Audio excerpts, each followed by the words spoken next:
Hola, bienvenidos al canal La Inteligencia Espiritual. Hemos analizado en los últimos podcasts el tema de la motivación de los hijos de Dios y sigo intentando demostrarles cómo la palabra de Dios me confronta para mi edificación espiritual. Para este estudio he realizado una revisión sistemática sintetizando las evidencias disponibles en estudios primarios, Biblias en diferentes versiones, Biblias de estudio, diccionarios y enciclopedias bíblicas que me han permitido sintetizar y realizar los estudios bíblicos con la ayuda del Espíritu Santo que hace clara la verdad de la revelación escrita. Hemos reflexionado en podcasts anteriores que el objetivo supremo de los creyentes es obedecer, adorar y glorificar a Dios. Y el cumplimiento de ese propósito complace su buena voluntad, porque Dios es el que en vosotros obra así el querer como el hacer, por su buena voluntad. Filipenses 2:13. El soberano Dios del universo se regocija en lo que Él mismo inspira y en lo que nos permite a sus hijos ser y hacer en su nombre. Una vez que hacemos todo lo que podamos y para lo que el Señor nos ha habilitado, debemos darle a Dios todo el mérito, toda la honra y la gloria. Recordemos entonces que nuestra competencia para hacer y obedecer viene de Dios. Y así aparece en la palabra en 2 Corintios 3:5. No que seamos competentes por nosotros mismos para pensar algo como de nosotros mismos, sino que nuestra competencia proviene de Dios. Si analizamos estas verdades bíblicas a la luz de la lógica divina, que es opuesta a la lógica del mundo, parecen ser paradójicas o contradictorias. Después de haber hecho todo lo que nos ha sido ordenado, el Señor nos enseñó: siervos inútiles somos, pues lo que debíamos hacer, hicimos. Lucas 17:10. Debemos hacer y actuar de acuerdo a la voluntad de Dios, pero sin murmuraciones ni contienda, y es el tema del estudio bíblico de hoy.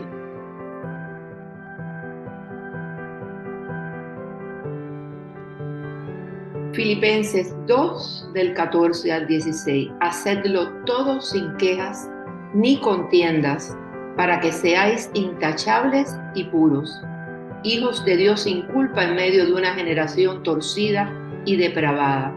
En ella brilláis como estrellas en el firmamento, manteniendo en alto la palabra de vida. Así en el día de Cristo me sentiré satisfecho de no haber corrido ni trabajado en vano. La queja y la murmuración son vicios que tenemos los seres humanos en menor o mayor medida. Son vicios que debemos eliminar. Analicemos cómo se han reflejado estas situaciones y actitudes en la palabra de Dios. Los israelitas se rebelan contra Jehová. Números 14, del 2 al 3. Entonces toda la congregación gritó y dio voces, y el pueblo lloró aquella noche, y se quejaron contra Moisés y contra Aarón todos los hijos de Israel. Y les dijo toda la multitud: ojalá muriéramos en la tierra de Egipto, o en este desierto, ojalá muriéramos. ¿Y por qué nos trae Jehová a esta tierra para caer a espada, y que nuestras mujeres y nuestros niños sean por presa? ¿No nos sería mejor volvernos a Egipto? Las frecuentes murmuraciones y quejas de los israelitas, aún en la continua provisión de Dios, nos muestra la necesidad de mantener una actitud de agradecimiento ante el Señor, aun cuando estemos en gran necesidad. Sus quejas se convirtieron en franca rebelión, y recordemos que como pecado de adivinación es la rebelión, y como ídolos e idolatría la obstinación. Primera de Samuel 15:23. Otro ejemplo lo encontramos en la palabra de Dios en Primera de Corintios 10, del 9 al 10, donde Pablo advirtió a los corintios: ni murmuréis como algunos de ellos murmuraron y perecieron por el destructor. Y estas cosas le acontecieron como ejemplo, y están escritas para amonestarnos a nosotros, a quienes han alcanzado los fines de los siglos. Así que el que piensa estar firme, mire que no caiga. No os ha sobrevivido ninguna tentación que no sea humana, pero fiel es Dios, que no os dejará ser tentados más de lo que podéis resistir, sino que dará también juntamente con la tentación la salida para que podáis soportar. Primera de Corintios 10, del 9 al 10. Como respuesta a los que se quejaban, porque en su soberanía Dios de quien quiere tiene misericordia, y al que quiere endurecer, endurece, y preguntaban con insolencia, pero me dirás, ¿por qué pues inculpa? Porque ¿quién ha resistido a su voluntad? Mas antes, oh hombre, ¿quién eres tú para que alterques con Dios? Dirá el vaso de barro al que lo formó, ¿por qué me has hecho así? ¿O no tiene potestad el alfarero sobre el barro para hacer de la misma masa un vaso para honra y otro para deshonra? Romanos 9, del 20 al 21. En realidad, cada queja del creyente es contra el Señor. Asimismo, quejarse contra otros creyentes es también una afrenta a Dios, porque esos creyentes son sus hijos.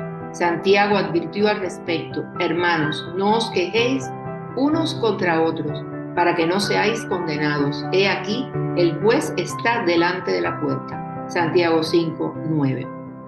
Resumiendo las razones para dejar de quejarse, la encontramos en los versículos siguientes.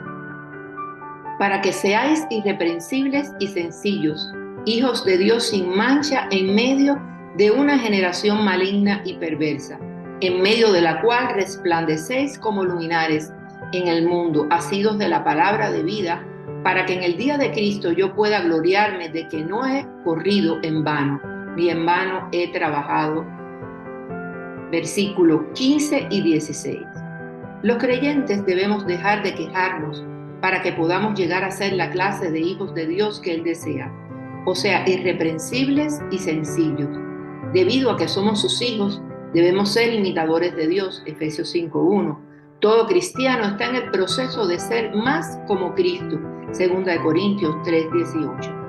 Dicho proceso incluye ser más irreprensibles y sencillos. Abandonar la murmuración y la contienda es una parte esencial para avanzar en este proceso. En su carta a Tito, Pablo presenta el motivo principal para una vida pura y sin mancha, no defraudando, sino mostrándose fieles en todo, para que en todo adornen la doctrina de nuestro Dios, nuestro Salvador. Titos 2, del 10 al 14. La manera de vivir de los creyentes como hijos de Dios afecta de forma considerable la influencia que podamos ejercer sobre el mundo impío que nos rodea. No obstante, así como la sana doctrina sin un carácter piadoso es hipócrita e inoperante, también la vida justa resulta ineficaz si los creyentes no proclamamos la verdad del Evangelio, a fin de cumplir con eficacia la gran comisión, tal y como aparece en Mateo 28, del 19 al 20. Los cristianos debemos resplandecer como luminares en el mundo. Daniel declaró que los entendidos resplandecerán como el resplandor del firmamento, y los que enseñan la justicia a la multitud como las estrellas a perpetua eternidad. Daniel 12:3. Esta es la idea nuclear de hoy. Para resplandecer como luminares debemos sostenernos en la palabra de Dios. Jesús lo dijo: ustedes son la luz del mundo. Mateo 5:14. Ahora Pablo dice que los cristianos resplandecen como luminares en una generación torcida y perversa. ¿Cómo? ¿Cómo nos despojamos de las tinieblas de nuestros pecados, nuestro egoísmo, orgullo, temor y amargura? Pablo responde: resplandecéis como luminares en el mundo, sosteniendo firmemente la palabra de vida. Pidámosle al Espíritu Santo que nos dé revelación de la palabra y que nos guíe en nuestro hacer para cumplir la voluntad de Dios con amor y gozo. Sostengámonos firmemente en la palabra por el bien de la santidad. Santifícalos en la verdad, tu palabra es verdad. Juan 17:17. Sostengámonos firmemente en la palabra por el bien de la libertad. Si vosotros permanecéis en mi palabra, conoceréis la verdad y la verdad os hará libre. Juan 8, del 31 al 32. Gloria a Dios.